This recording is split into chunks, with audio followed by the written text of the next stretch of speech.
Umri har'a keessaa siyaa kan biyyaaniiti namni keenya kun du'aayii waliif godhan. Umri har'a keessaa haa godhu jira. Maanaa si beekuun barbaachisaadha. Har'a keessa kuni waa lamaan dubbatama. Takka hoo حان الآن. ergaa har'a keessaan godhinaa jira. Sunin har'a tan ergaa har'a keessaa san har'aaf dubbachuudhaaf nuummaltu tanuma umrii har'a keessaa sun irraa dubbanna. Akkasitti Nabiyallaa Suleymaaniin gaafa tokko inni gaawwan qilleensa deeman garaa isaa guddaa sun irratti ashkara isaatii fi inni bahee odoo deemu jiranii qarree takka bira geera. Akkasitti qarree tana keessatti waan takka isin waan birri isaa waan gabalaan irraa dhume foonummaan ta'u kana argachaa jira. Akkasitti waan taate wallaalee inni mahluuqa kana ni dubbisaami. Yaa waan tanana ati maalii jeeshanyiin ta'e. Akkasitti duuba ani har'a geessa jeen. Duuba maaltu akkana si godhe jennaan dullummaa kana na godhe jeen. Akkasirratti haa duuba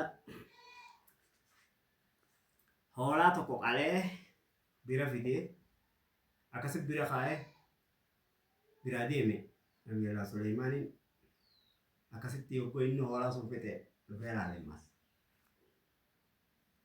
Akkasitti duuba amma hokkam jeen amma igana wayyaa eegana hoolaa kana nyaadde. Akkasitti amma qaamni na wayyaa if beeka jeen.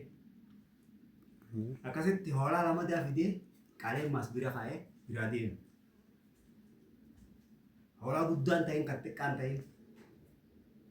Akkasirratti yogguu inni hoolaa sun fixe dhufee hoolaa lama daa yogguu inni fixe bira dhufee akkasitti ammoo akkamitti jirte jee. Aboo amma dhine kunoo buukilleen shifnaa jechuu jirti jee. Akkasitti hoolaa sadii isaa ammas qalee bira kaa'ee biraa deeme. Yogguu inni hoolaa sadii isaa sun fixe dhaqee ilaalee amma hojjeen. Amma buukii fixadhe gablaas baafadhe kunoo bilisumaan hin dandeenye malee wani na hafte hin jirtuu jee. Akkasitti hoolaa afreessaa akkasitti qalee bira kaa'ee biraa deeme. Akkasitti yogguu inni hoolaa sun fixee deebi'ee ilaalee amma hokkam jee hoolaa afurisaa nyaate. Akkasitti yaa Nabiyallaa Suleymaan ogaa amma siin agarsiisa jeen ka. Akkasi qarree keessa shawu jee haa bilisu.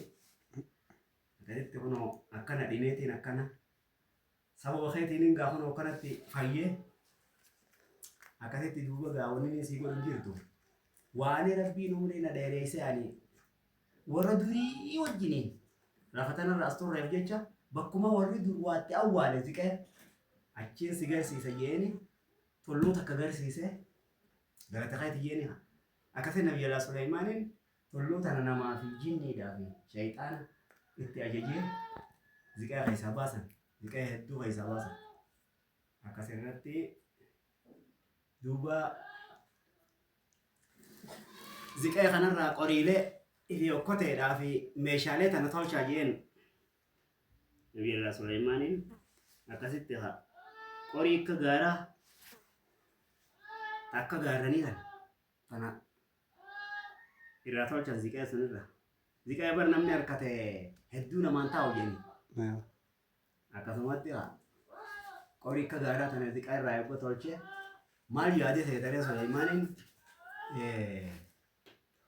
qorii tiyya tana yooniin biddeena guute bineensi wanni addunyaa kanarra jiru wadaaja yoon itti yaame nyaatanii kan isaanii fixanii jee yaadeedha. Akkasitti namaaf jinnii fi shayxaana biddeena buusatti ajajee biddeena buusanii qorii guddoo tana guutan. Akkasitti maaluqa waan addunyaarra jiru tana hunda yaamenni habaara jiru habarraa jiru. Xixiqqaallee Cufa haa hukumisaa jala jira ni haasawaan. Akkasirratti makluumni duuba walitti dhufanii habaarraatii fi habaaraatis walitti dhufanii Aboo namni nu yaame kun ilma namaati. Rabbii miti ilma namaati. Dandeettii hin qabu. Kanaafuu wal mari'annee namoota tokko irraa ergine wayii jedhan. Akkasii wal mari'atanii jawwicha tokko ergan. Akkasirratti gaa jawwichi wadaa jedhu ta'a. Makhluuqa waan addunyaa kanarra jiru bakka bu'eeti wadaa jedhu firma. Rabbiin irra laalee beekimmaa. Kaisaan fixuun dandeenii tanutti irra laalee rabbiin gaarii. Akkasitti jawwichi yoo godhufe dura waan qorii keessa jiru liqimse taraa dura. Taraataan qorii liqimse. Taraataan isaa Suleymaan liqimsuuf afaan bane sujuuda duraa qubee. Harka rabbii oofte. Akkasitti rabbiin akkasitti rabbi baase. Akkasitti gaa jawwicha ofirraa erguun suni waa hundarra mahaluuqa kana wanni karaa achitti irra guddaadhaa jawweedha jedhan.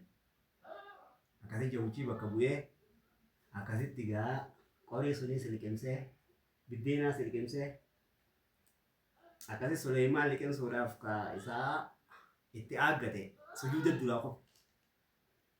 Sujuuda keessatti rabbiin akkasitti baase Suleymaan.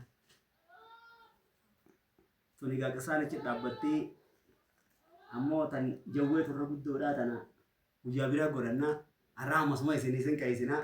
Assalamu alaikum warahmatullahi